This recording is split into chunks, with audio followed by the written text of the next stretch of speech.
Good morning, everyone. My name is Don Daniel, founder of P.I.L.L Method International, a better way to eliminate debt. And today we're going to be talking about listen, folks, the bank is lying to you. All right. There is a scam going on that we may not know about. There's something invisible happening to your money when you go borrow money from the bank. All right. They say it's easy. They say that it's straightforward. And even trying to get the lowest interest rate, what they're telling you, that's the best thing to do. But I'm going to share with you today all of the hidden places that they're making money every time they tell you you're saving money. So if you want to know more about that today, this is the day. If you are looking at your mortgage or student loans and you're wondering, I'm paying and I'm doing everything I can and they're still hanging around, it's taking too long, we're going to find out what's going on under the surface so that you are being made to be blind to what is really happening to you. So if you're ready to get started, I am too. All right, let's get ready to go.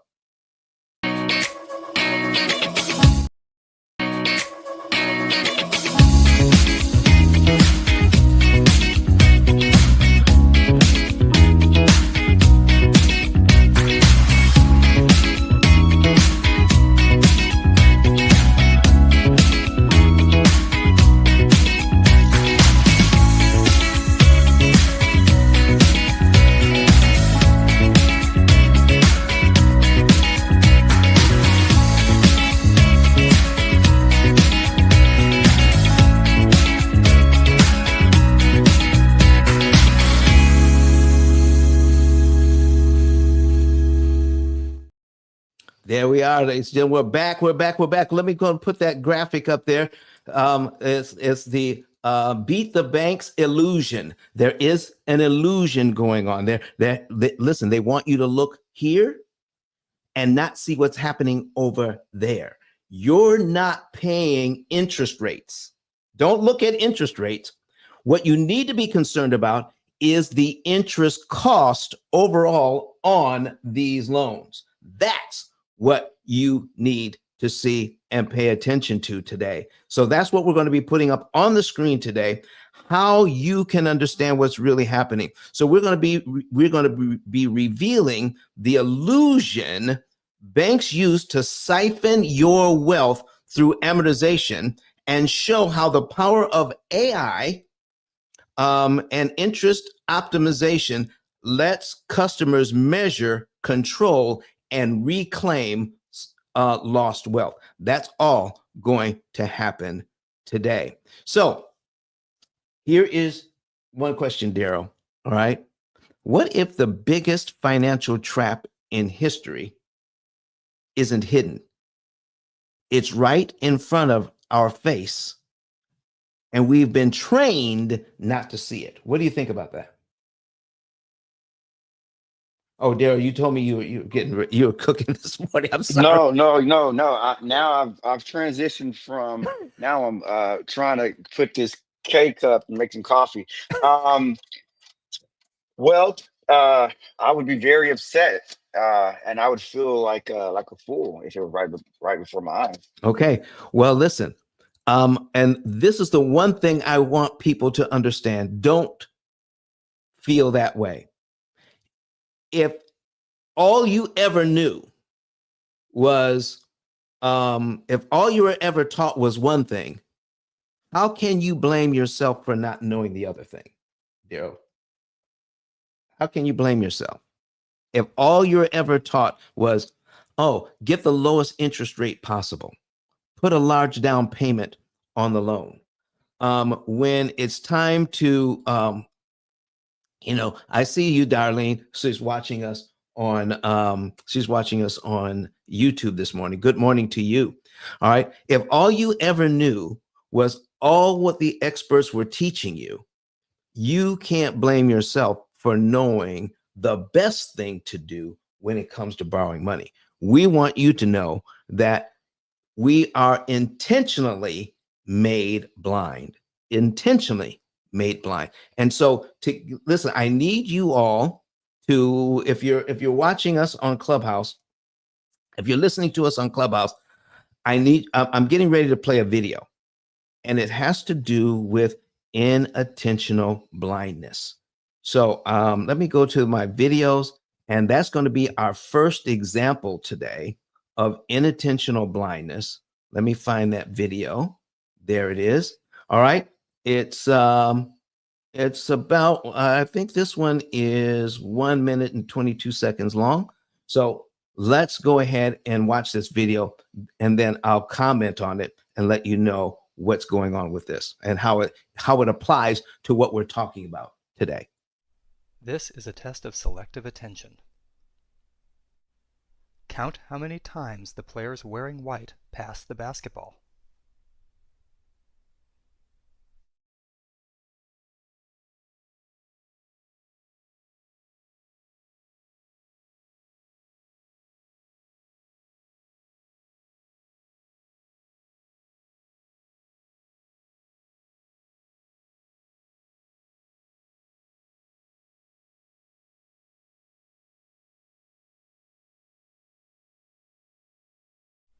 How many passes did you count? The correct answer is 15 passes. But did you see the gorilla?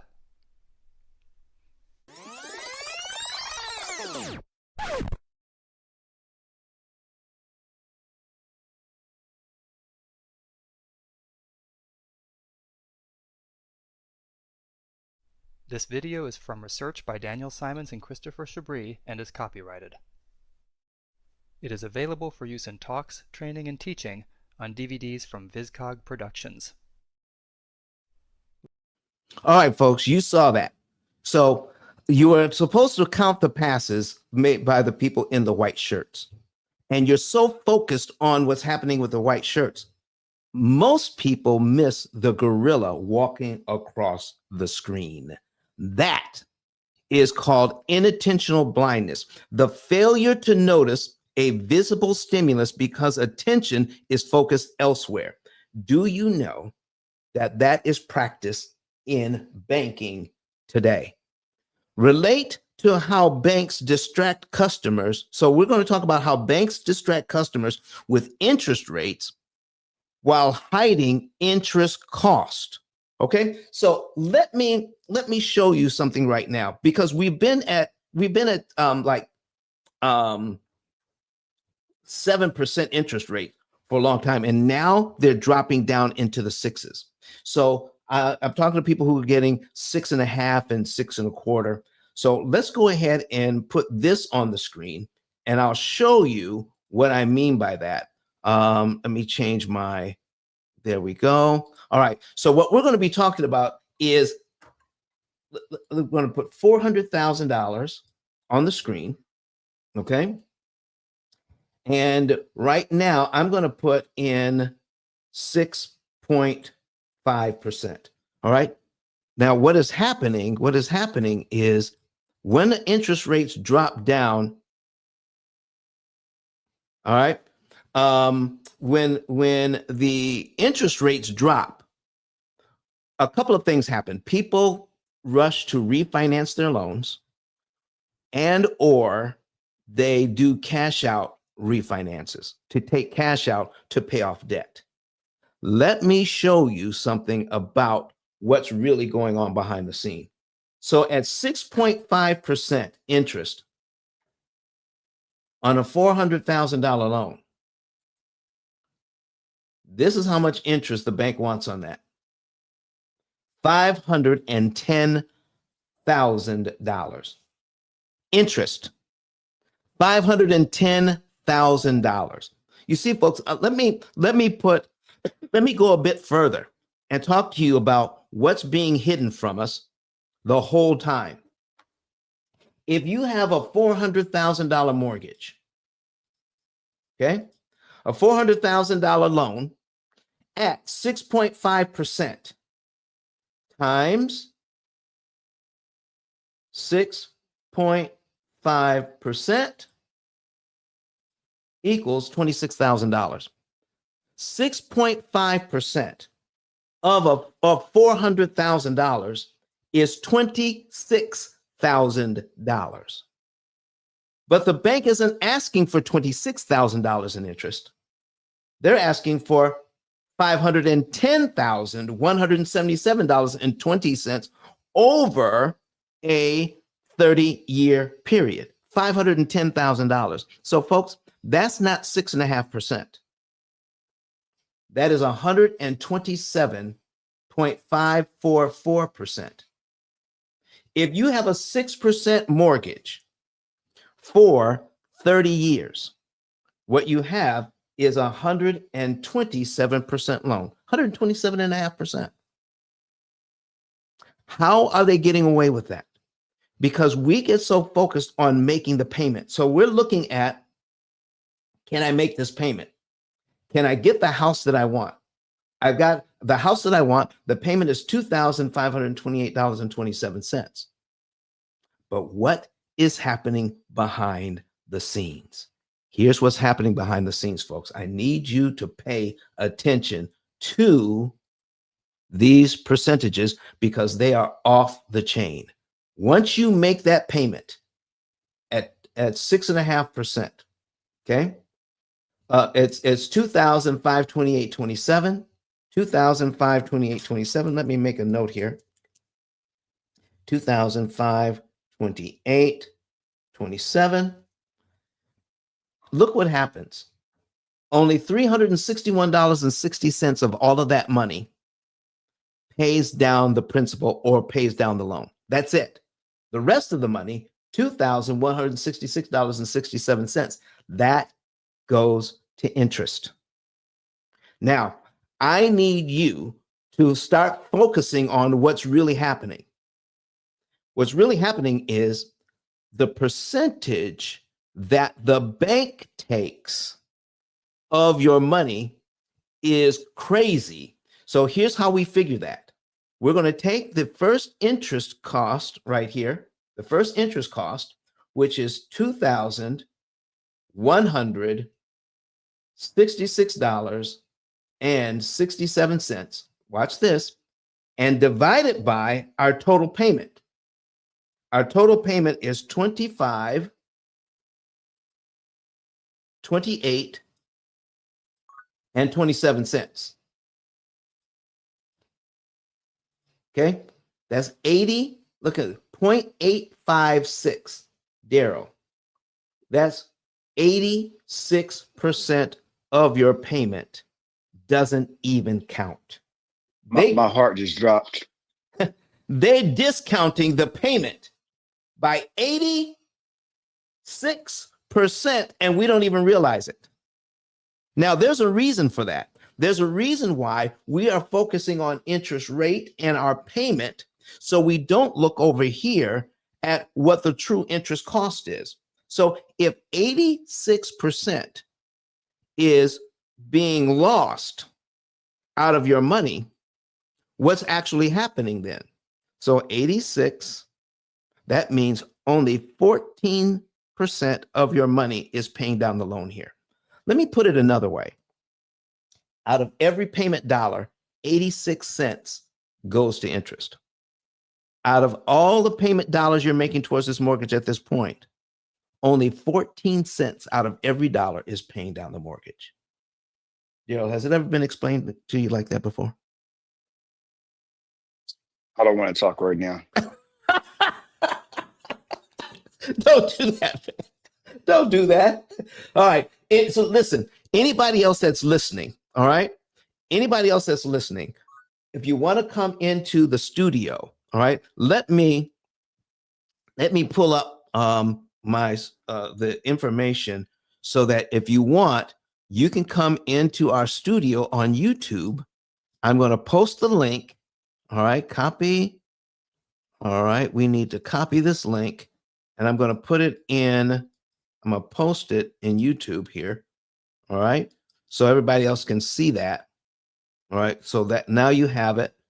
And all right, and I'm going to post it here in Clubhouse.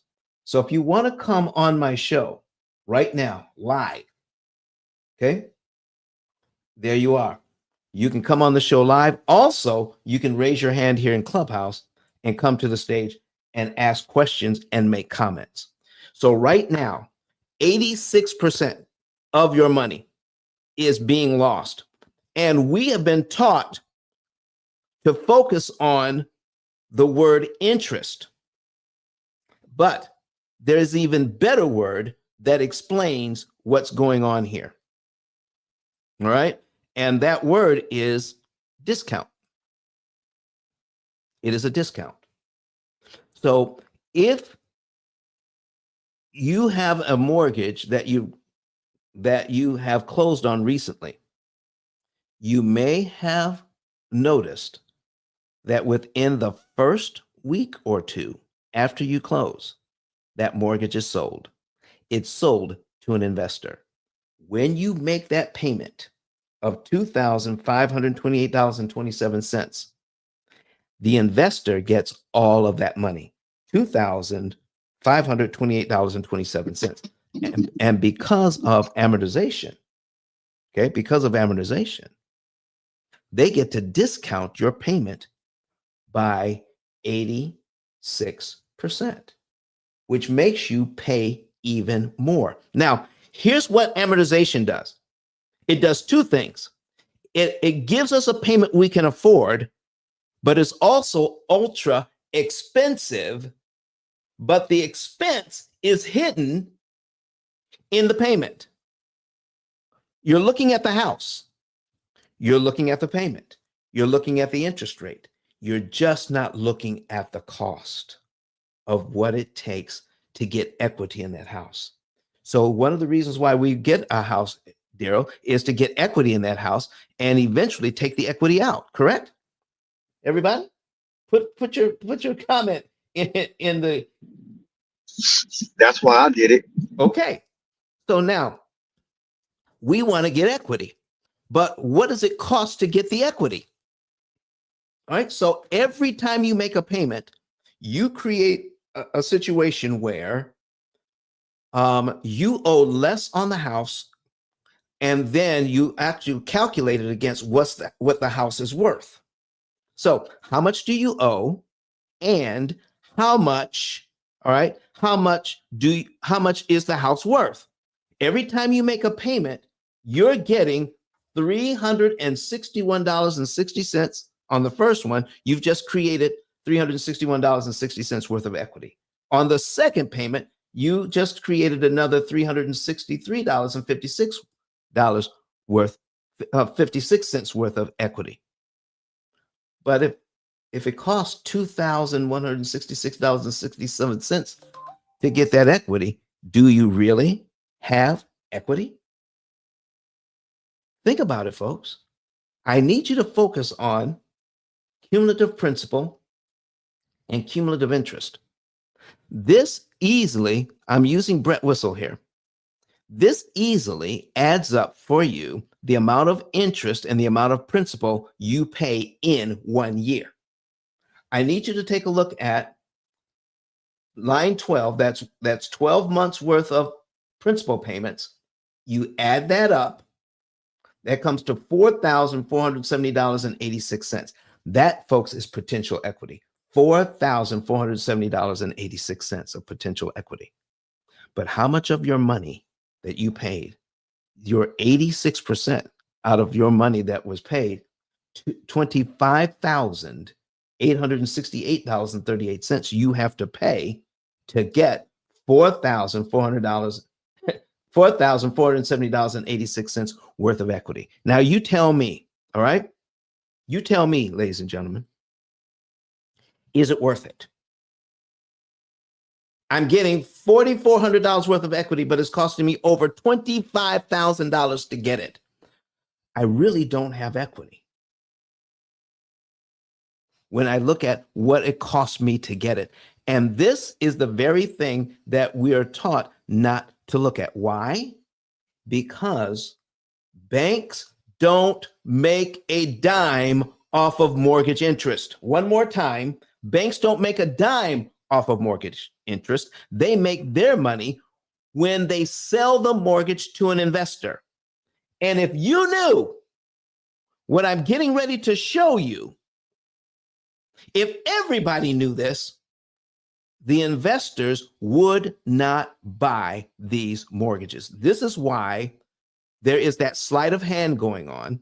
This is why there is an illusion there, the illusion of choice, the illusion of a low interest rate, the illusion of I get to buy the home of my dreams at a payment I can afford, so that the investor can make 86% on your payments. Now, let me show you how easy it is to disrupt that idea. When you pay, Miss Darlene, okay, Darlene has a question here. So paying the mortgage off sooner allows us to save interest, correct? Yes, ma'am. That's exactly why we do it. Most people, now here is another thing that we are taught to do that hides the true purpose. We're taught to focus on how fast we can pay off the loan. We should never focus on how fast to pay off a loan. We should focus on how cheaply we can pay off a loan. How cheaply? Listen, how can I save interest? Let me give you just a couple of examples here. All right. So we're looking at the screen. All right. And we're looking at the principal payment. We're going to pretend that this is January's payment. We just made January's payment of $2,528.27. We just made it, okay? And we're looking at February's principal payment. Now, when you pay on time, every time you pay on time, you're on this mortgage, you're being discounted heavily. Okay? You're being discounted heavily every time you pay on time. But when you give money to the bank, when they're not expecting it, you make it impossible for them to charge you interest. One more time.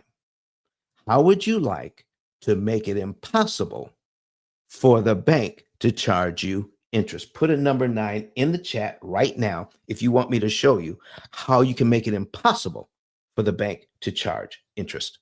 All right. Okay, Daryl's okay. Several nines. Okay, I got it. Okay, so here's what you need to take a look at, folks. I just made my January payment. I can see now. I'm just picking this number because it's easy. All right. I'm not saying this is exactly what everybody needs to do. I'm just giving you an idea of mortgage mechanics right now. Okay. Here's how mortgage mechanics work. I can take a look at February's principal payment. What if I gave that to the bank early? I just made my January payment. Now, could I give the bank this $363.56? Could I give that to the bank in January as well? What if I did? What if I did do that? Okay. I give that to them. Do you know that goes straight to my principal? I'm paid down to line 2 on my amortization schedule, because if I make my first payment, they have to subtract the $361.60 from the $400 that I owe. If I give them any more money in the same month, they have to subtract exactly what I give them. No interest comes out of that money. So $363.56, I could give that to them in January, and I'm paid down the line 2. If that happens, guess what? My next mortgage payment for February is on line 3, right here. So payment number 1 is now touching payment number 3. Payment number 2 has been disappeared because I gave the bank $363.56 early. Okay. And this interest of $2,164.71, I never have to pay. So I need you to think about this way. Every single month you pay on time, you're getting equity, but at this cost. What happened when I gave the bank the $363.56 early? I got the equity for free. What? If I do it the bank's way, it's going to cost me over $2,000 every single month. I want to get equity. But if I give them the money early, I get the equity for free. What do you think about that, Darlene? What do you think about that, Darren, Liz, Carrie? All right, I am Meek, Marcus, Daryl. What do you guys think about that? That you can get the equity for free. I like that plan better. But Daryl, can do you have time to talk with me for just 3 minutes? Yes, sir. Okay. Now you know what it means to do owner financing, correct? Yes, sir. Okay.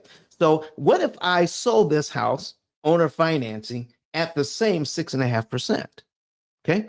You listen, you're the owner and you're financing this thing, right? And if somebody made a mortgage payment to you, would you love this system? Yes. Okay. So if we get let me put a year's worth here, Daryl. Let me put a year's worth of money coming in. So we're going to take the payment of 25, 28. This is the payment they're making. 0.27. Okay. That's their monthly payment times 12. Okay. Okay. That's $30,339.24. The person buying the house from you, that's exactly what they gave you in 1 year. $30,339.24. Out of that money that they gave you, only $4,470.86 went to the mortgage. The rest went to you. Do you like that system? I love that system. You love that system. But after you close on this loan, the person that's buying your house watched one of my videos. And they said, well, listen, I know that I'm going to be paying this $4,470.86. I know I'm going to be paying that over 1 year, but there's no rule that says I have to pay it in 12 monthly installments. Daryl, what if they decided to do this? They owe you $400,000 for the house, so we're going to put 400,000 in. Okay. And they said, I'm going to give you, Daryl, I'm going to give you on month one, I'm going to give you $4,470.86. I'm going to give it to you up front. Okay. On line one. So we're going to subtract $4,470.86. That leaves $395,529.14. So Daryl, they're paid down to line 12 on that amortization schedule in 1 month. You do get to discount their payment though, but they're paid down to here in 1 month. So they just skipped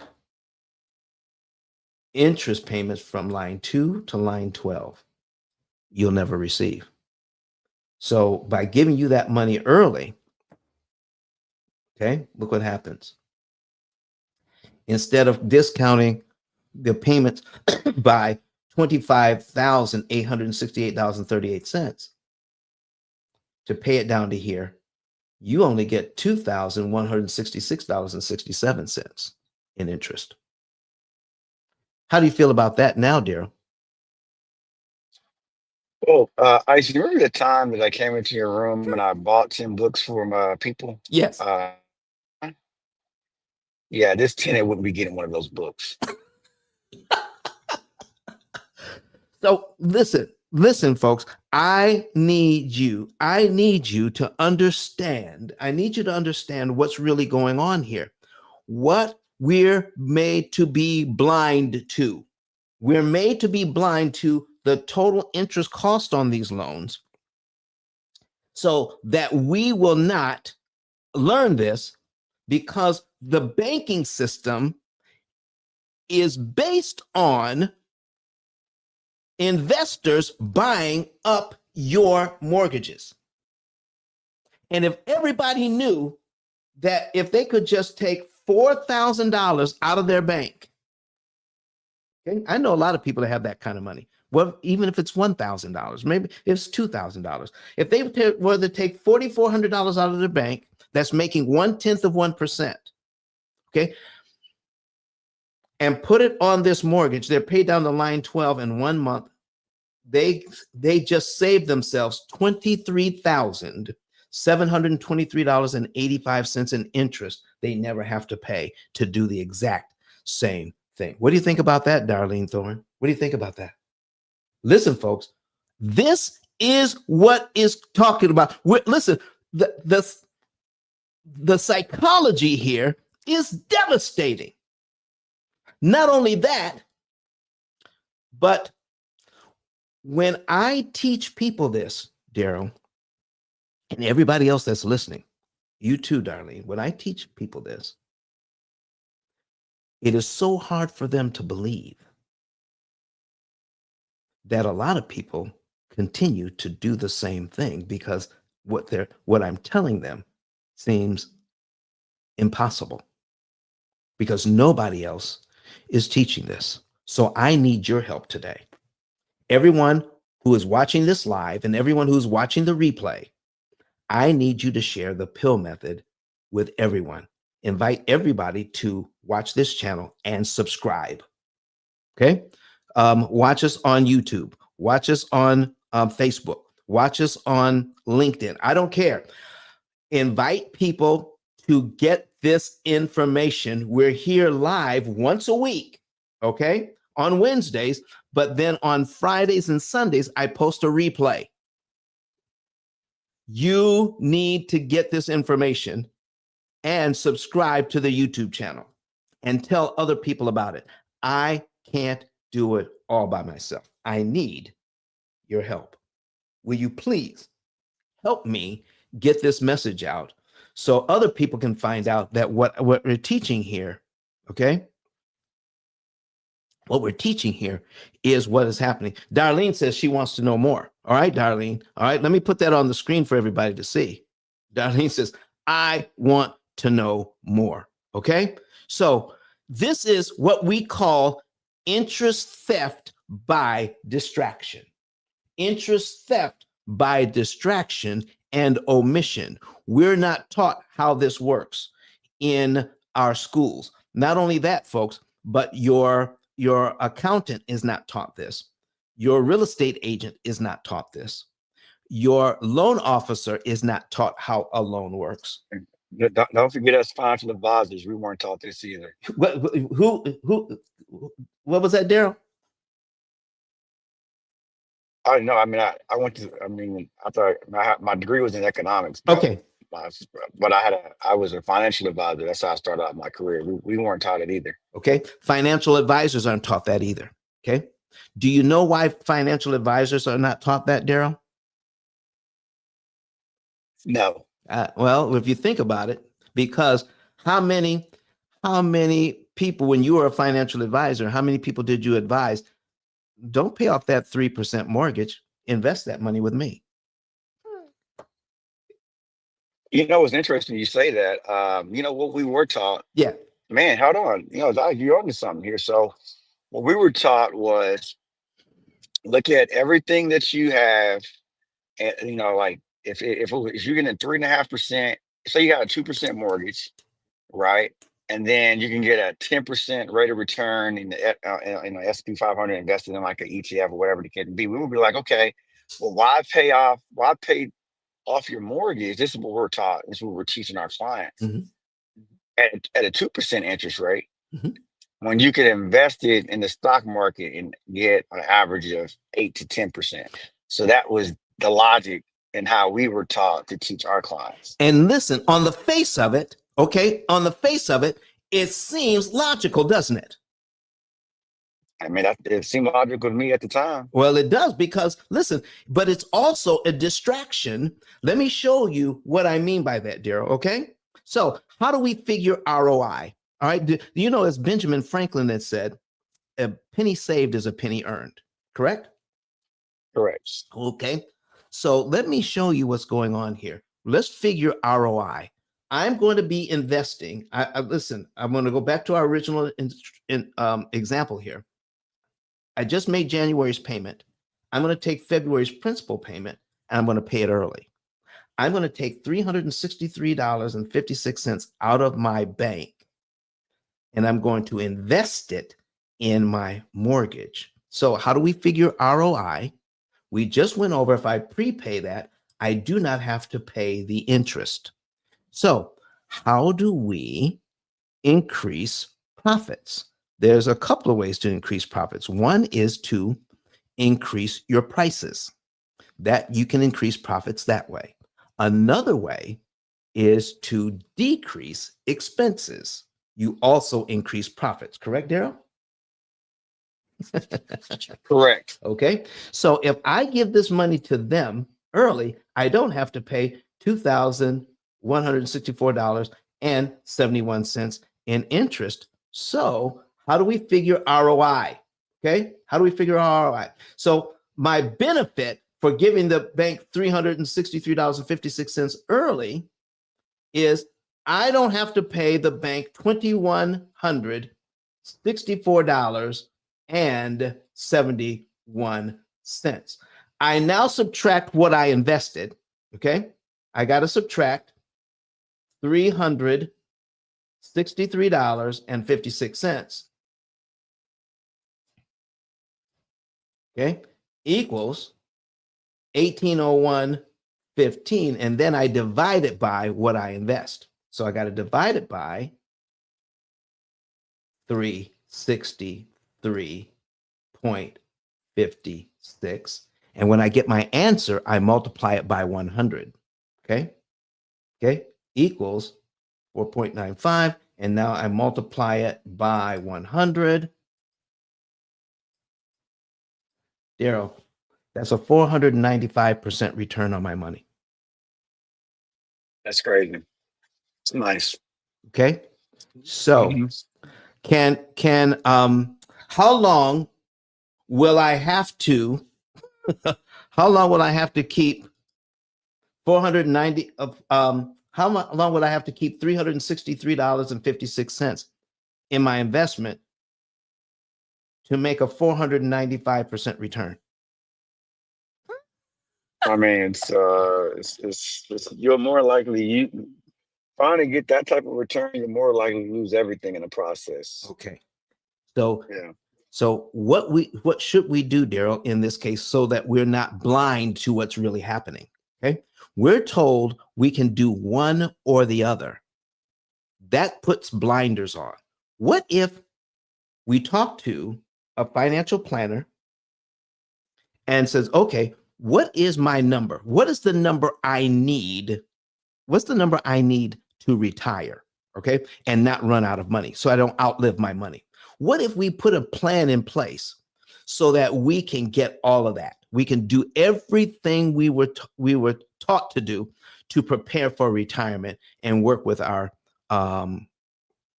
financial planner to get all that done. Now, could I also take any other discretionary money that I might have and save interest as well? Yep. Yes, you can. I could do them both, couldn't I? It's by any means necessary type of thing. Okay, so if I'm giving the bank, all right, if I'm giving the bank, in this case, in 1 year, $23,000 more than I need to give them to pay the loan down by 4470.86. Okay, I can't also invest that money. So, Daryl, I'm going to work with you. I'm going to make sure that my investment needs, my retirement needs, my savings needs are taken care of.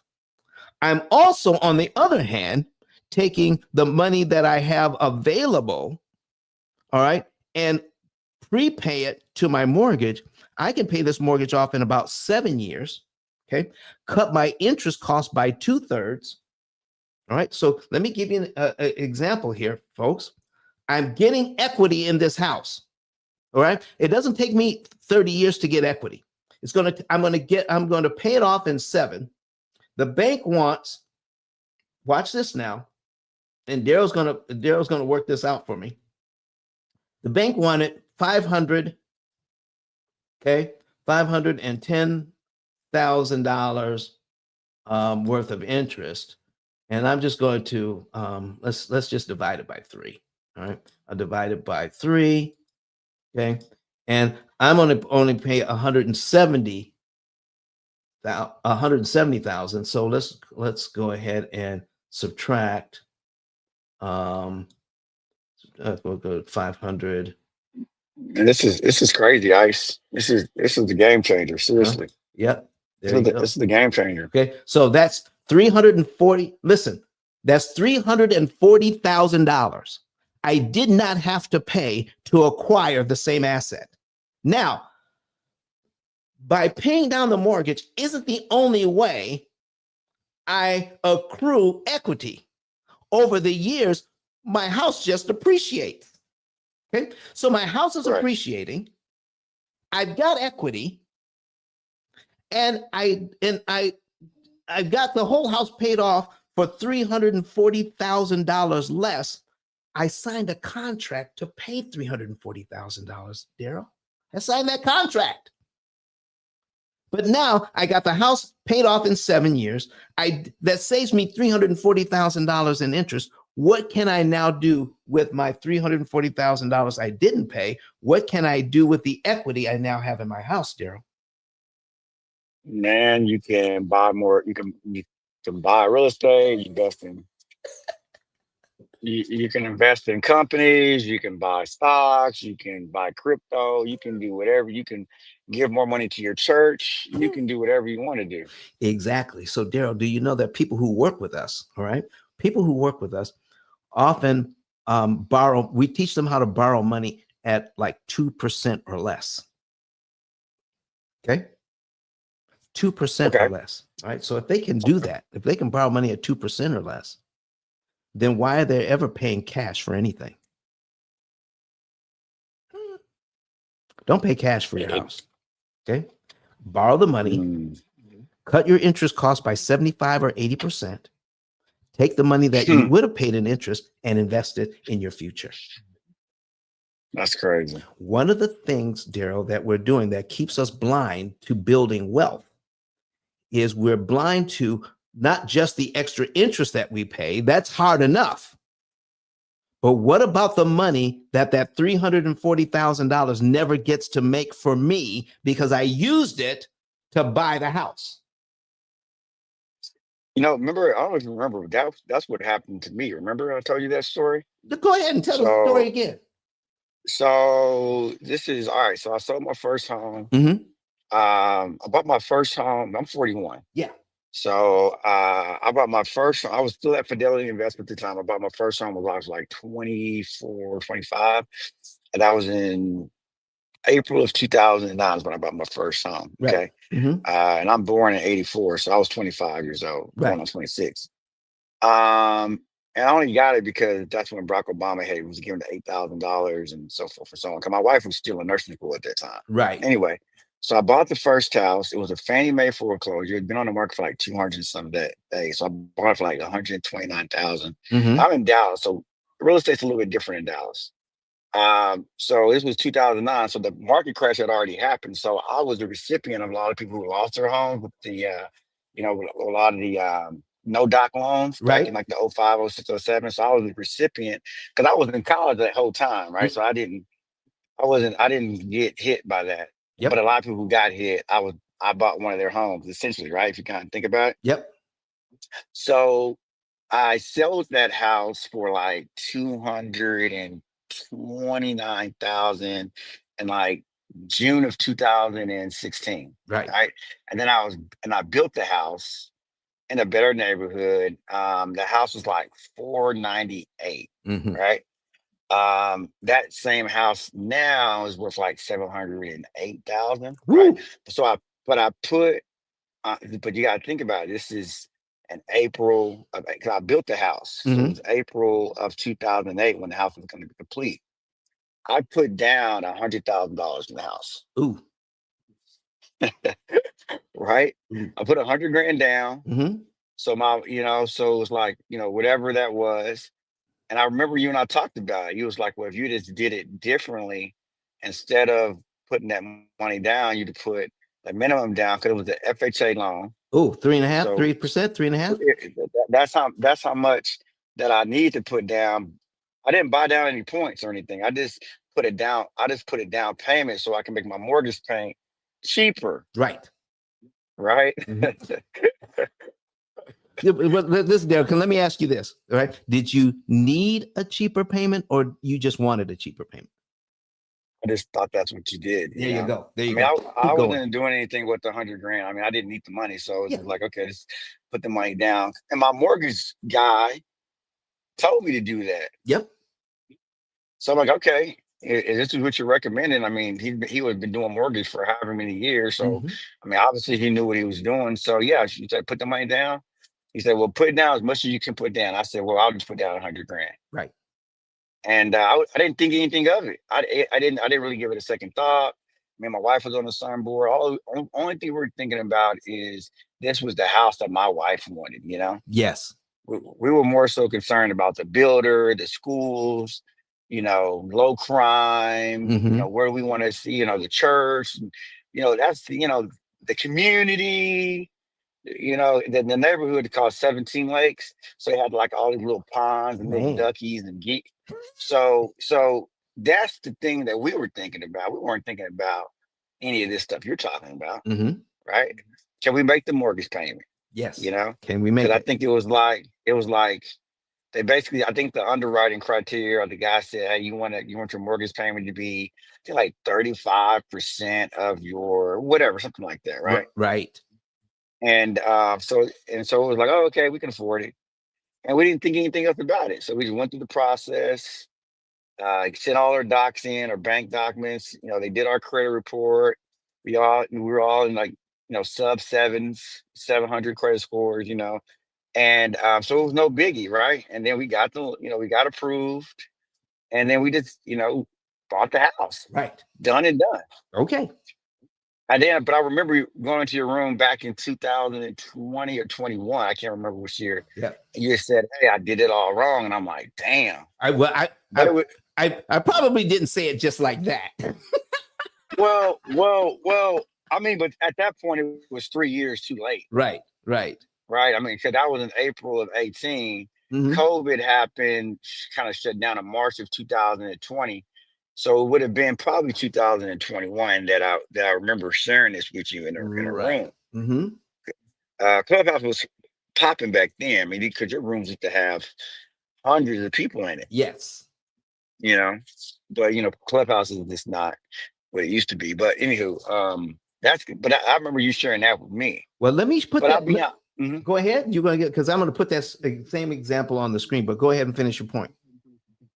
I think what happens even to now, selfishly, because you talked about a lot of people would get that knowledge, and I was one of them. You gave me that knowledge, but I didn't do anything differently. Hmm.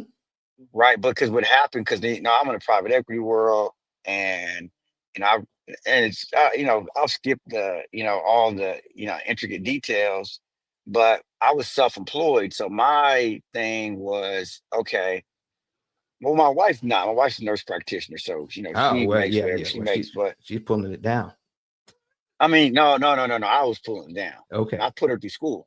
Oh. So we were young. So I got with my wife when I was 19. She was 17. So Okay. we pretty much grew up together. So Wow. when she, and I'm 2 years older than her, so I was always ahead. So I was always the financial breadwinner, because I was in the military, and I was in college. I was a financial advisor, blah blah Hmm. blah blah blah, all the Right. business.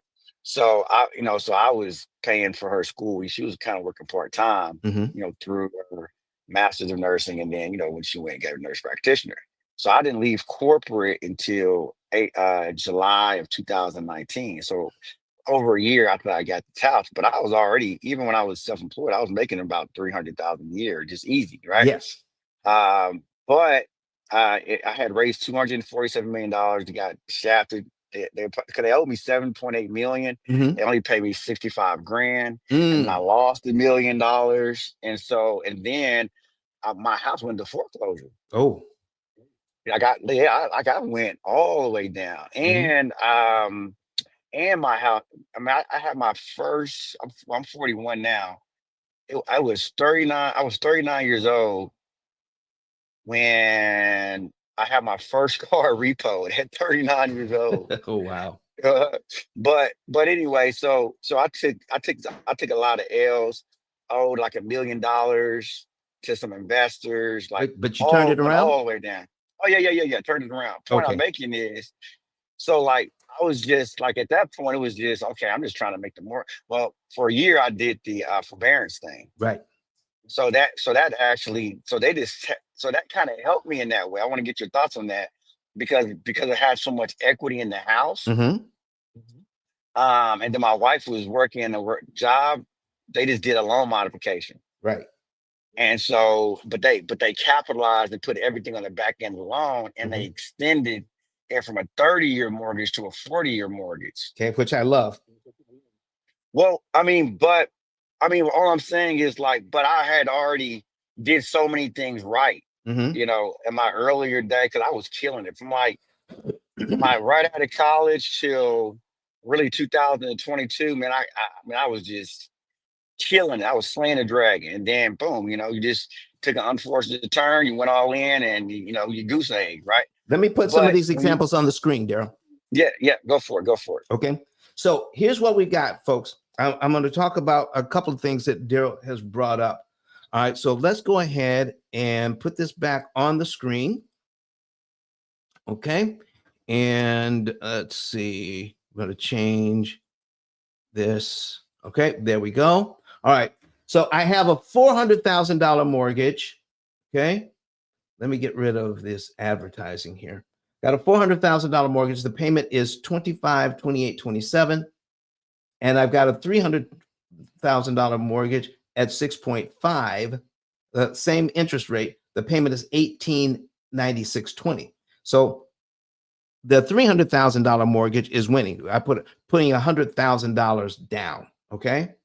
So the total interest cost on the 300,000 is 382,000 if I keep it for 30 years. Total interest cost on 400,000 is 510,000 if I keep it for 30 years. So Daryl was looking at this. I put $100,000 down. It looks like I'm a winner all the way around. Okay. So, but in talking to me, I mentioned, what if you got the $400,000 loan instead? Okay. And I know, I hope Darlene is still here. Okay. All right. So what is, if he had the $400,000 loan, would he still have his $100,000 in the bank, ladies and gentlemen? Answer is yes. Now, this is not something I would necessarily recommend, but what he could have done if he just wanted to put that $100,000 somewhere, could he now go to the amortization schedule and apply $100,000 to his first payment? Let me show you what would happen. Let's take a look at cumulative principal here. These are the things that are being hidden from us, ladies and gentlemen. We're distracted putting $100,000 down, getting a $300,000 mortgage up front, okay? And starting on payment number one on a $300,000 mortgage. I could do that. $300,000 mortgage, start on payment number one. Or get my $400,000 mortgage, put $100,000 down with my first payment, watch cumulative principal. I'm scrolling down to $100,000 on this loan. Okay. 120 payments right there. Okay. That's 10 years. That's only $60,000. I'm continuing on till we get to 100,000 right there. 170 payments. And you see here, we still have a $300,000 loan. Okay. But if I knock off 170 payments, put my calculator back on the screen, 170 divided by 12,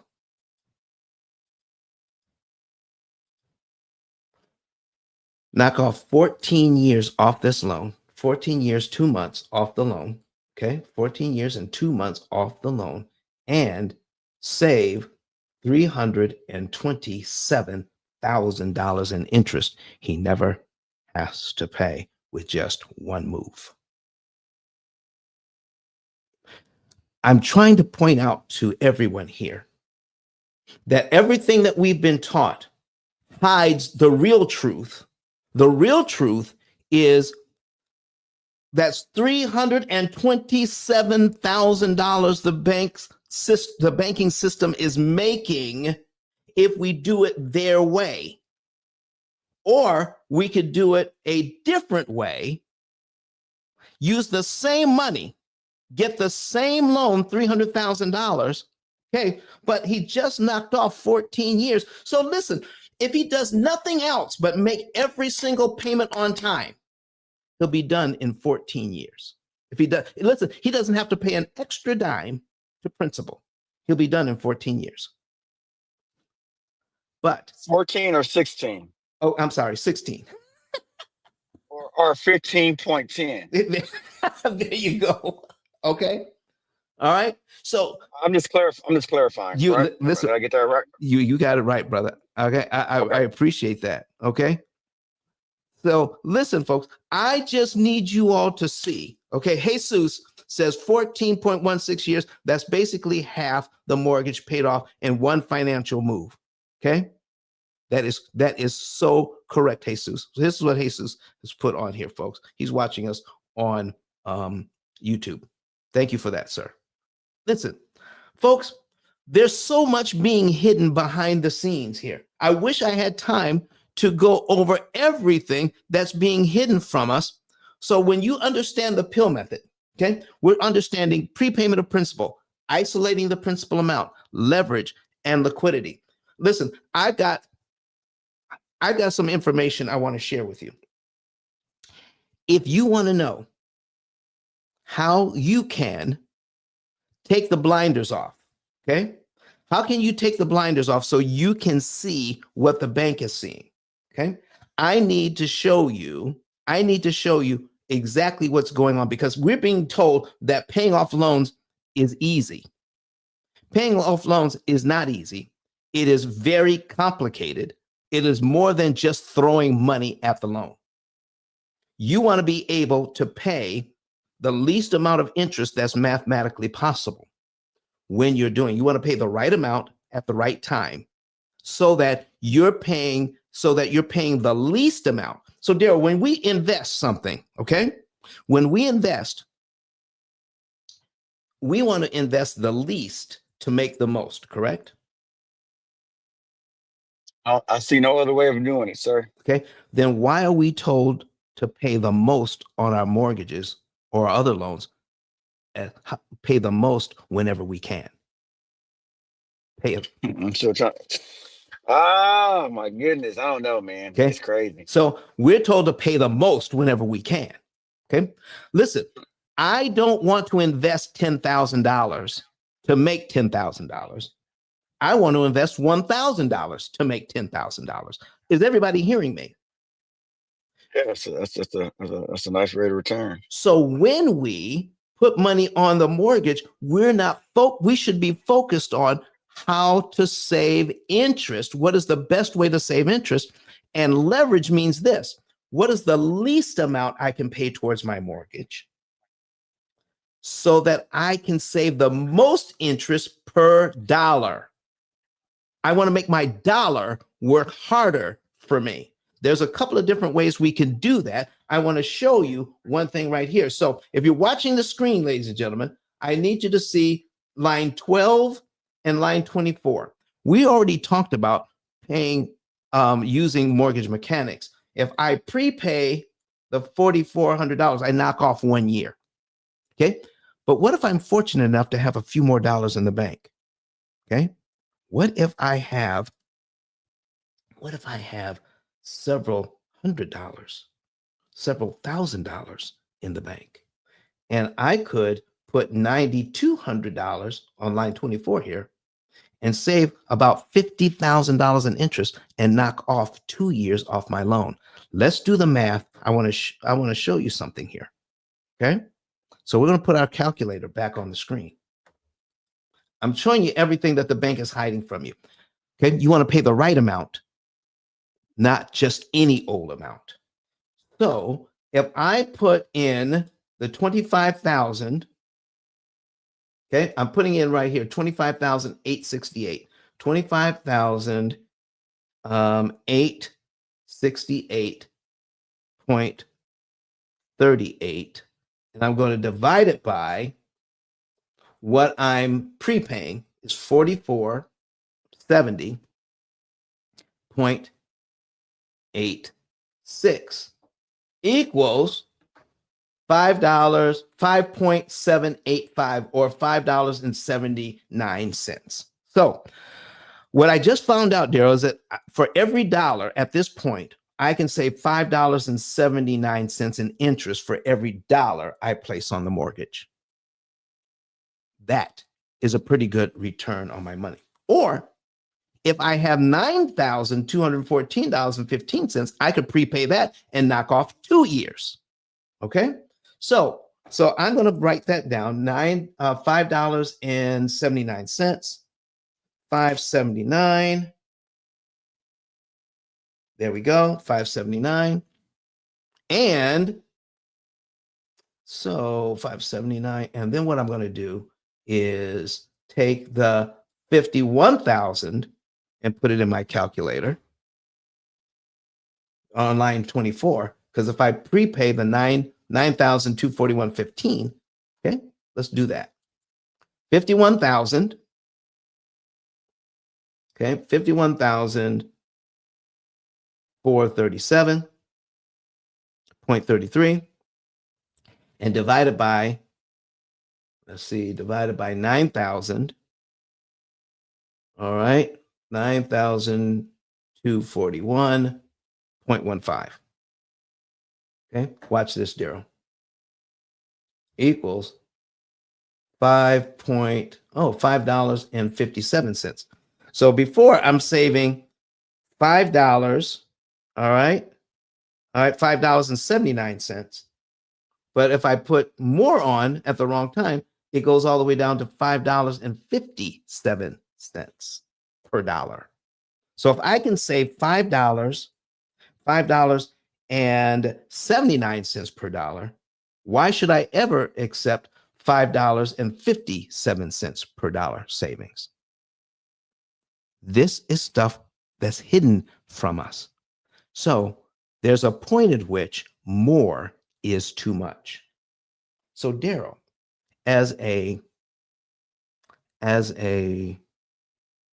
person who formerly counseled people on investing, what if you could find out that they could maximize the interest savings by prepaying the right amount, and any extra money they had over and above that, they could put in on top of the investments that they're already making? Let me give you an example of that. I have a client that is making more money now, and he's in our program. Okay. So he's making more money now than when he started. And by plugging it into our opportunity cost calculator, our AI system, by plugging everything into the AI system, he finds out that he can pay off the $263,000 that he owes on his mortgage. He can now pay it off in 3.5 years and only pay $16,000 in interest. When he told me that, I had to burst his bubble and tell him, you're paying off the house too fast, and you're not paying enough interest over here. He says, well, I thought that was the idea. I said, let's tell the program you're making $2,000 a month less. Let's see what happens. So we made some changes in the program. The program came back with new information. It says, now you're going to be out of debt in 6.5 years, not 3.5. You're going to pay $20,000 in interest, not 16. He says, well, why would I do that? It's costing me more and it's taking me longer. I says, well, what would you have to do to change that? He says, I'd have to put that $2,000 a month back into the system. I said, okay, let's count it up. That's for 3.5 years, right? He says, yes. So 36 months plus 6 months, that's 42 months times $2,000 a month. That's 84 grand to go from paying $20,000 in interest to $16,000 in interest. Daryl, we pointed out that he had to pay 84,000 of his dollars just to save $4,000 in interest on his mortgage, what would you advise him at that point?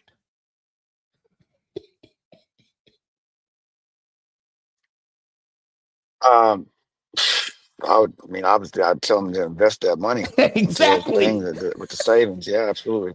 There's a point at which saving on the interest doesn't make sense after a while, ladies and gentlemen. You need to find the right balance between saving interest and making compound interest. You see, you need to be able to do an opportunity cost calculation. And what is being hidden from all of us is opportunity cost calculations are being done, but we're only given half the problem. You can't do an opportunity cost calculation with just half the information. I'm putting money over here to invest. Well, that's one thing. But what about the money you could save by prepaying? Or I'm putting all of my money over here by prepaying and knocking off a lot of interest over here and paying off in 3.5 years. But I'm not looking at what the optimum amount is so I can put the rest into wealth building over here so that I can make compound interest. We want to be able to do what's called critical point analysis. Critical point analysis means what is the point at which putting one more penny on your your benefits start to reduce and go back the other way. So Daryl, what if there was a way to figure out what is the right amount, what is the right month, what is the right day of the month, what is the right loan to attack, so that we can kill the maximum amount of interest and take any other monies that we have and add that to our investment portfolio? What if there was a way to do that? Oh my goodness, ladies and gentlemen. Are you hearing what we're talking about here? Okay. So if you want to see something about, I want to show you another video about how difficult doing this, because we've identified about 10 variables that we need to consider. Okay. How much are you making? When are you making it? How many loans do you have? What are the interest rates on all of your loans? Because when you put money on a debt, if the interest rate and the principal amount is different, the amount of interest that you can save will be different. So, what is the right day to pay it on? Which is the right month to pay it in? Which is the right loan? We've identified about 10 different variables. I want to show you what happens when you have 10 variables to consider. I'm going to play another video right here, and then we will be right back. Watch this video and be amazed.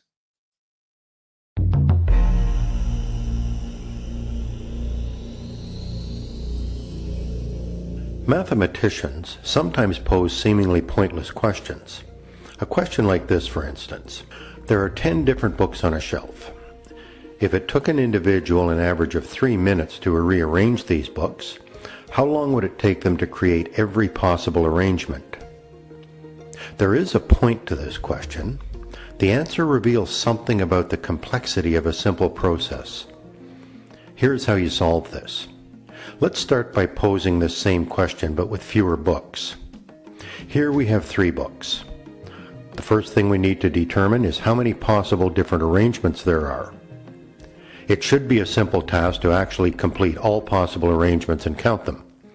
We assume the books sit on the shelf in a normal vertical position. This is a first possible arrangement. This is a second arrangement, third, fourth, fifth, and sixth. 6 possible ways to arrange the books. If you inspect the arrangements, you will see there are no other ways to arrange these books. To analyze this process, we will use some math. Here's how a mathematician would approach this. We have 3 books to put on a shelf. We have 3 choices for the first book, and once we have made that choice, we have 2 choices left for the next book. Once we've made that choice, we have only 1 choice left for the last book.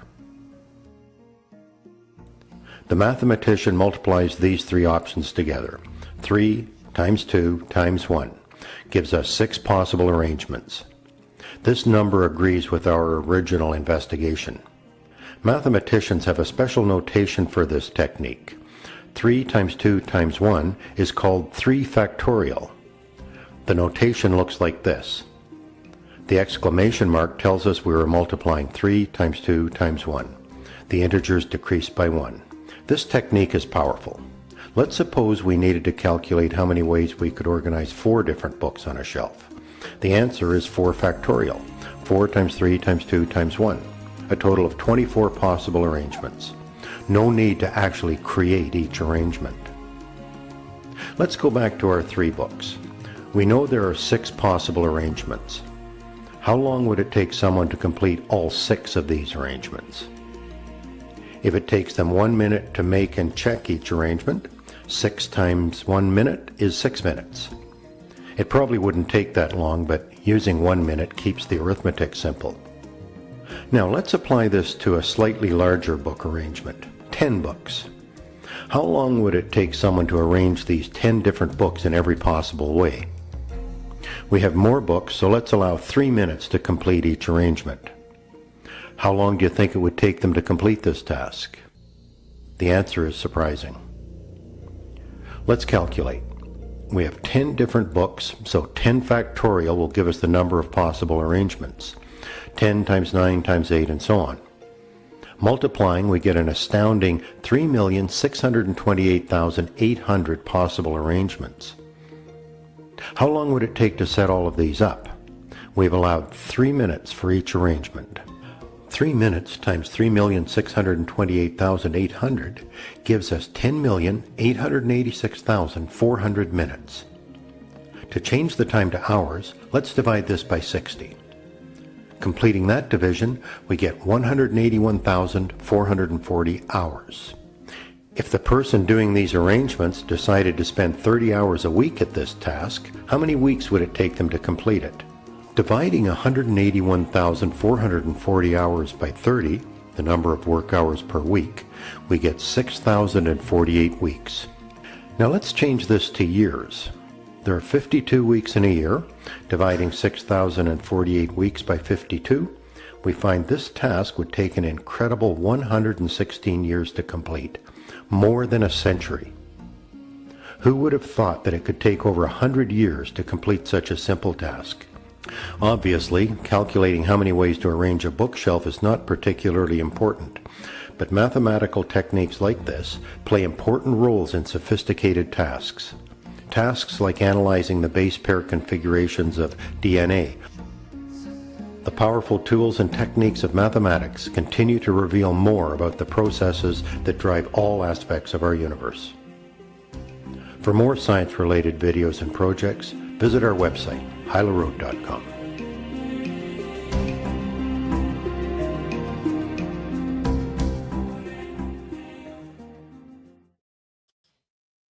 All right, folks, I'm back.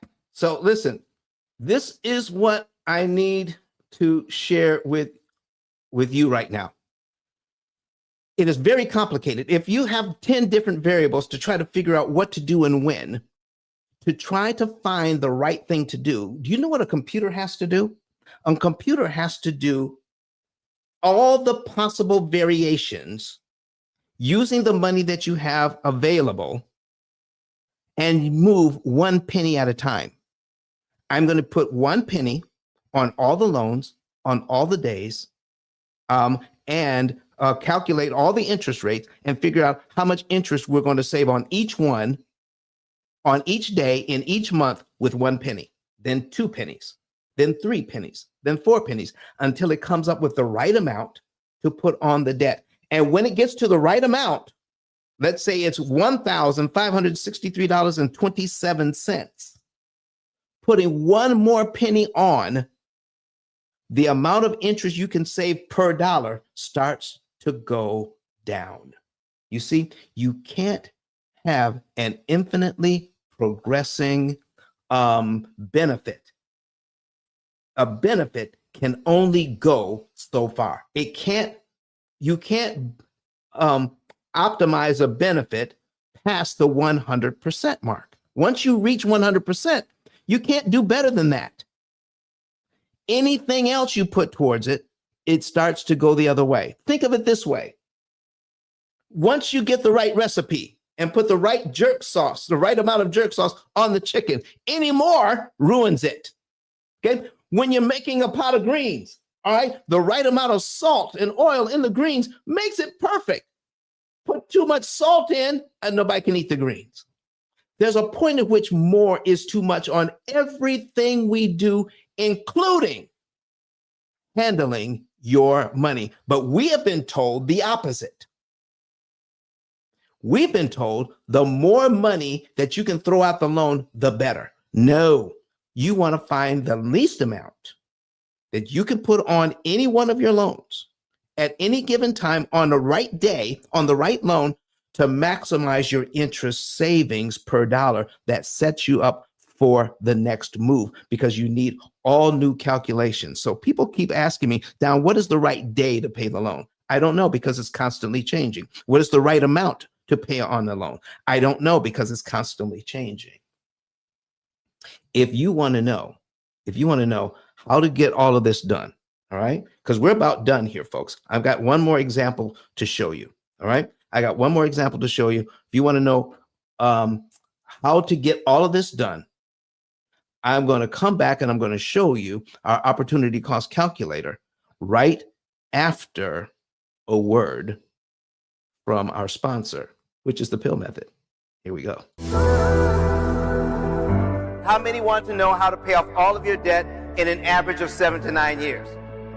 You can do all of this without refinancing, without change to your budget, without sacrificing lifestyle. Me and my husband do the P.I.L.L method, and last year we were able to pay down $33,000 on our mortgage without feeling like we were poor. We still did tons of entertaining things and enjoyed our family. You don't have to eat beans and rice every day.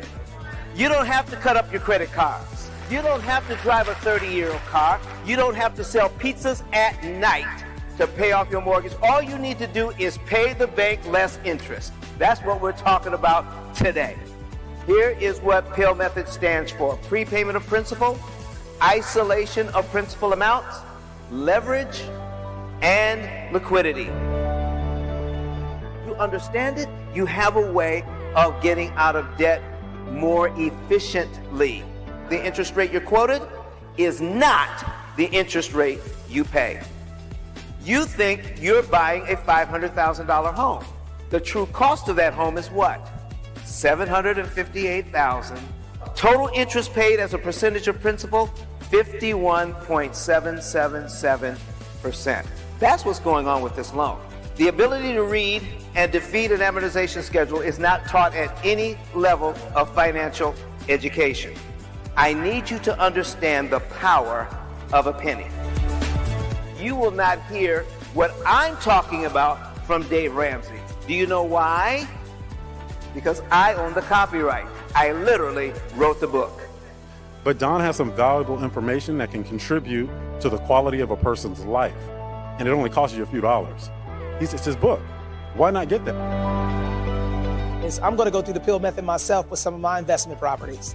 So I'm going to link up with Don, and then I'm going to sit down with him, show him my investment portfolio, and see how I can eliminate interest.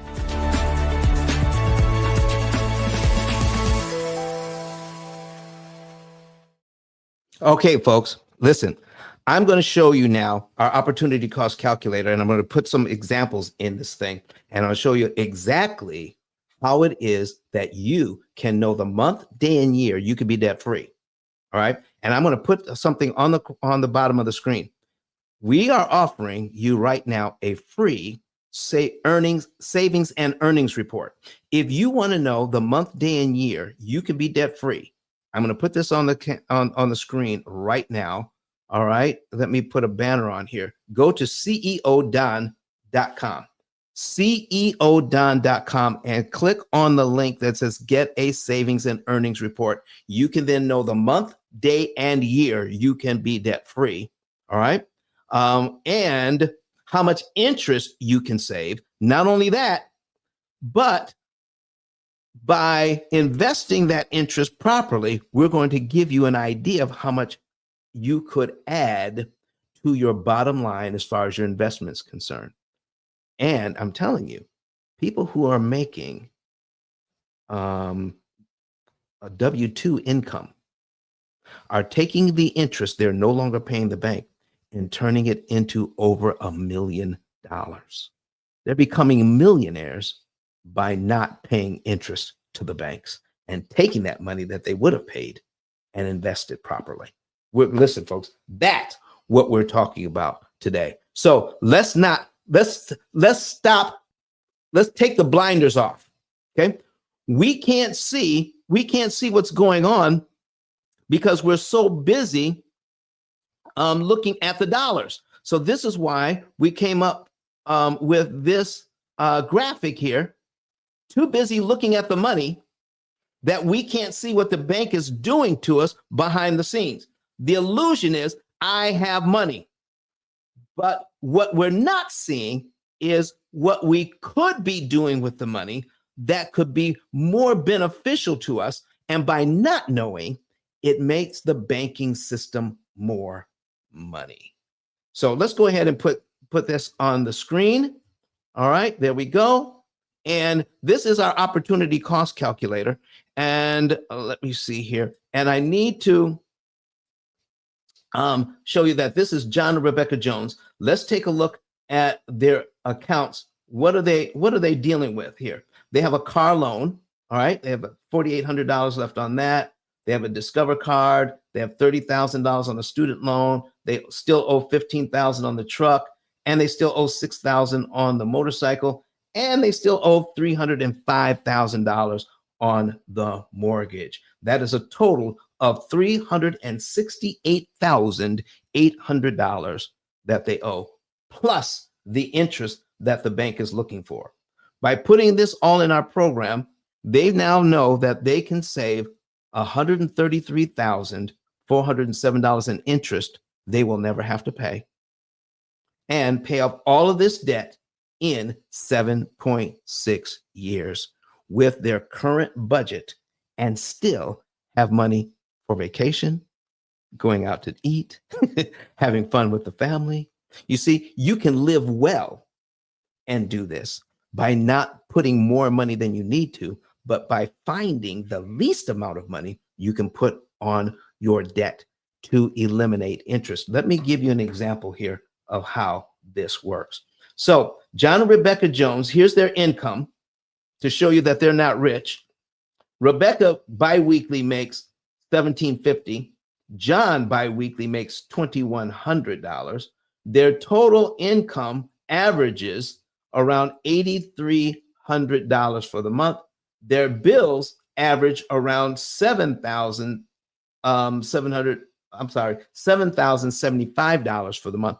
And that $7,000 includes money they have set aside just for fun each month, so their family can create memories. Okay. So it's not just work. It is, how can we enjoy our life and get out of debt in 7.6 years by not giving the bank all of that money? So here's what they're doing. Once they put everything into the program, all right, the program says, oh, we're going to do this. You tell the program how much you're making, all right? And it tells you, when you tell the program, oh, let me execute this, all right? I made $2,100 that went into my bank, and now I'm telling the program that I made that money, and it disappears, okay? And then it tells you how much to put in your savings account. I'm putting X amount of dollars in savings. So when it tells you to put X amount of dollars in savings, then it also says, oh, here's money that you have in savings. You save this up over time. You can take $6,600 out of your savings account, apply it to your mortgage, okay, as a principal prepayment, and save $10,547. Okay, let me show you what happens after that. Once you take money out of your savings account, you have to build it back up. So the program says, okay, out of your income, you can now put, because of the bills that you have to pay in August, you could put $624.04 out of your checking account into your savings. Get another income, start paying the rest of your bills, and every other bill you're making minimum payments on. Once we get into September, we're putting more money in savings, we're paying our bills, we're getting our income in, and we don't put anything extra on debt in September at all. We're just making minimum payments because you need to save up the right amount for the right month for the right day. So you're not trying to throw money at the debt every single month, only when it gets to the right time for you. So that's what happens in October. We're putting money away, putting money away, and putting money away. We're just making minimum payments on October. So when we do this, the program will then tell us when we're supposed to put money on debt next. I can read this window here. I can say, when are we going to put money on debt next? The program, let's do this part. So we're going to tell the program we're going to put this $6,600 on the mortgage. We're going to execute that, save $10,400 in interest. And it says the next time you'll put money on debt is in January. So between now and January 2nd, all the extra money that's left over, the program is predicting that you'll be able to put another $6,990 on the debt. Not doing it every month, but at strategic times during the year, because this is the optimum time, the optimum amount, and the optimum place to put the money. So you're putting the least amount of your money on to maximize interest savings. So folks, listen, I've been with you, since for almost an hour and a half. And I'm grateful for the time that you've spent with me today. I still need your help. I need your help in telling others about how banking has been taking advantage of us by not making sure that this is part of our curriculum. It's not part of our curriculum because the way this illusion needs to stay in place is because we need to think we're doing the best that we can with the information we have. But the information we have actually makes the banking system more money. I hope that this information has given you some light at the end of the tunnel, letting you know that things can be better, that our average client pays off all of their debt in 5 to 7 years. That's their mortgage, that's their credit cards, that's their student loans, that's their car loans, everything in an average of 5 to 7 years, because not how much we're throwing at the debt, but by not paying all of that interest. You see, the way to handle debt is not try to come up with more money. The way to handle your debt is figure out how to pay less interest. And you can do that with your current budget and live well while you're doing it. So I'm going to take a quick look and see if there are any questions. All right, let me see here. Invite to speak. Okay, I say Kenyon. I'm trying to invite you up. So I didn't see your hand there before. I am so sorry. All right, go ahead. How are you? Okay, open up your mic so we can hear you. I said that was an accident. I did not mean to raise my hand. That's okay. I am gleaning this morning. Oh, that's quite all right. Listen, anytime I'm in here, all right, if you want to ask a question or make a comment, please feel free to do. But I'm glad you're here anyway. All right. So, folks, I'm going to take a quick look to see if there's any other questions. All right. Thank you for your comments. Thank you for being here. I'm looking online for comments or questions, and I'm not seeing any. So I trust that all the information that we gave you was beneficial. I'm going to be back here next week to do it all again with a brand new topic. Now, go to go to ceodon.com. ceodon.com is crawling across the screen. And don't forget to get your savings report. All right, your free savings report. Let me go ahead and put that on the screen so you guys can see what I'm talking about. So we're going to put that on, let's see, put that on the screen. And CEO, ceodon.com. And this is my digital business card. You can contact us through the card by adding to the contacts. You can click on Let's Connect, scroll down under ET's picture. All right. And you can see Get a Savings and Earnings Report right here. Once you click on that button, okay, this comes up. You put in your step one information. And once you get all that in, you click on Yes, I want to save. And once you do that, then it lets you into the financial portion. You put all of that in, and then we'll give you a report that says, here is the month, day, and year you could be debt free and how much interest you can save with your current budget. Okay. So I want to thank you for being here today. We'll be back next week to do it all again. So remember, ceodon.com, and encourage people to go to our YouTube channel. Encourage people to watch the videos. Encourage them to subscribe to the YouTube channel. And listen, folks, I think we can make a difference in the world when we're helping people to take money that they're giving away to the bank, when they can use that money to invest in building generational wealth for themselves and for their families. This is the only show on the internet that is teaching this today. You can look far and wide and you won't find anybody else, any other company that's doing this. So that's why I need your help in getting the information out.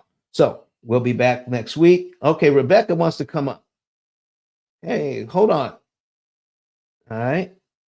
I was getting ready to get out of here. Come on up. How are you doing? I'm sorry I'm late. That's quite all right. Did you have a question or a comment? Yeah, I was listening to something on Facebook that was talking about Donald Trump starting a bank in crypto. Okay. Can you speak to that? No, I cannot. But what I do know is this: Donald Trump doesn't do anything that doesn't benefit Donald Trump. Right. Okay. Okay. And listen, folks, I would not, as a businessman, I mean, he's filed bankruptcy at least 6 times. And I'm not saying that, people, because they fail, that they won't eventually get it right. People learn from it. But it's my considered opinion, that's just a business strategy for him. He never really wanted it to work in the first place. They said that it's not him per se, but it's his family. Yes. And it's a new banking system called HSBC, World Liberty Financial. And the crypto coin is called USD1. Okay, that's a stable that's based on a stable coin. A stable coin is less volatile, and it is backed by something, or it is I forget the right term, but it's linked to some kind of currency or something of value. And if they link it to the dollar, then the volatility goes away. That's the whole idea. Okay, and they're saying if you buy enough of this crypto now, by 2031, you'll be rich. Yes. So here's That's what. true. Well, no. Here's what happened before. Now you can look this up. Donald Trump already has a coin. Okay. Yeah, but who wants him? All right. No, I'm just saying he already has a coin. All right. And and he encouraged a lot of people to buy the coin. And a lot of people did. But he told his friends when it was time to sell. When you sell a lot of coin, if you sell a lot at the wrong at a certain time, the value of the coin goes down. So all the little investors like you and me, we can put 5,000 or 10,000 in, all right?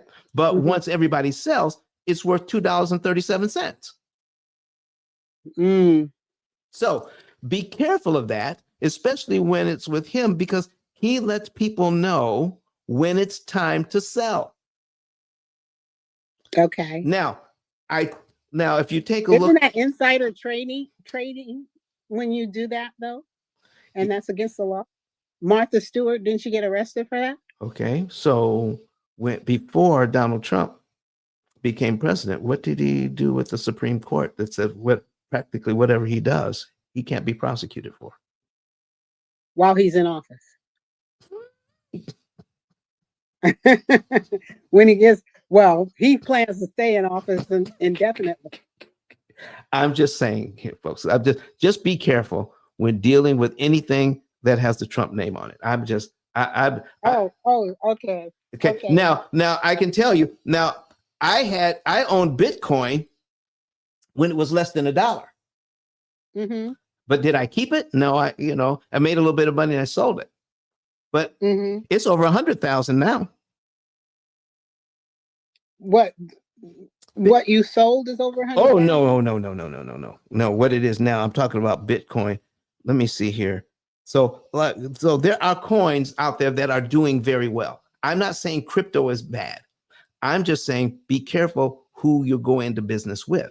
Now, the idea that you talked about, Rebecca, is true. You can invest in a crypto coin, all right, and it's speculation, but you can invest in it and you can get rich by investing in it now while it's cheap. Okay. But which one is the one that's is the USD one? Is that the one you should invest in, or is it so volatile you can't tell? Well, like I said, if Trump's family is involved, they're going to tell their friends when to sell. Wow. Okay. So it starts out, so everybody buys it at 20 cents a coin. Okay. And a lot of people start investing in it. Okay. And there's people out there that they have multiple thousands of dollars to put in. Tens of thousands, hundreds of thousands. So they start putting all their money in. All right. And then as it starts to go up, then FOMO sets in. You know what FOMO is? Fear of missing out. Fear of missing out. So as it starts to go up, as the coin starts to go up, smaller investors lose. Jump in. Yeah, but they lose in the long run. They lose in the long run when the big investors say it's time for us to sell now. And when they sell, they do a Madoff. Exactly. So they sell, and then the price of the coin goes down. And if you put in your $5,000, your $5,000 now is worth $100. Yeah. Okay, I got it. You see what I'm saying? So it all depends on who you're working with. The idea is correct.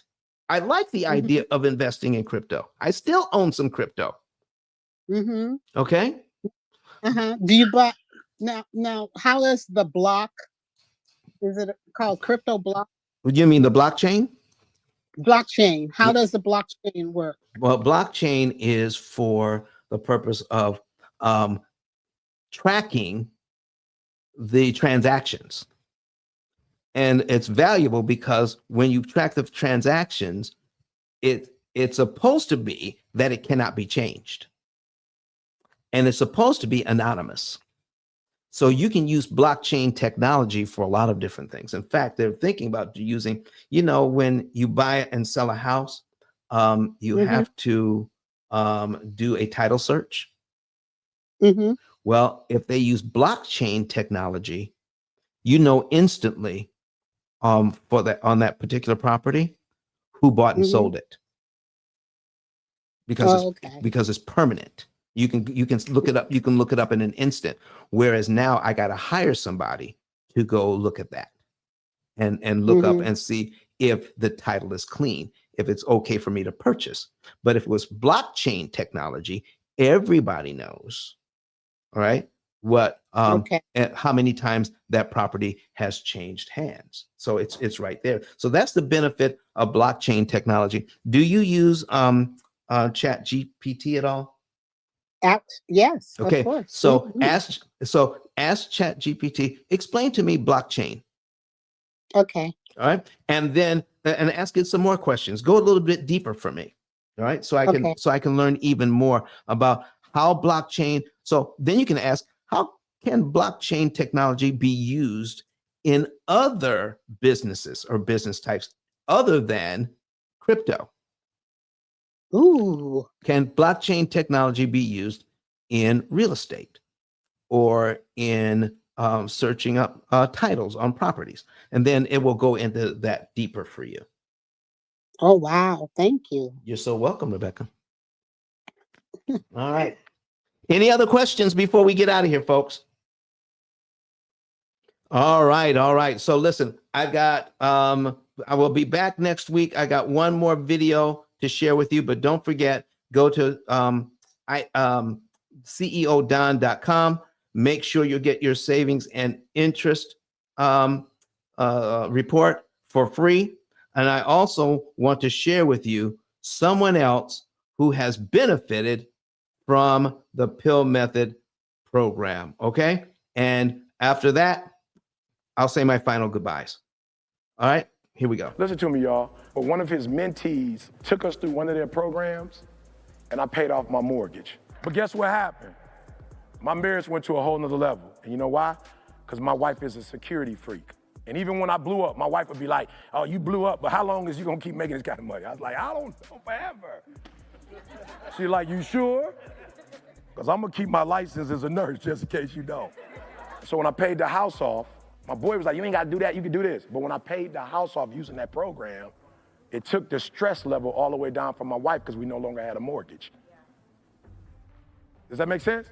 That thing that was coming every month, that was getting on her nerves, we didn't have that no more. And so she was at rest.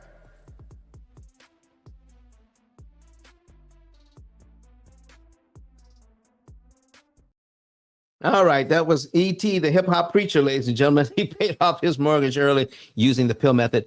You can get out of debt as well. All right, get that savings and earnings report. Go to ceodon.com and get that savings and earnings report.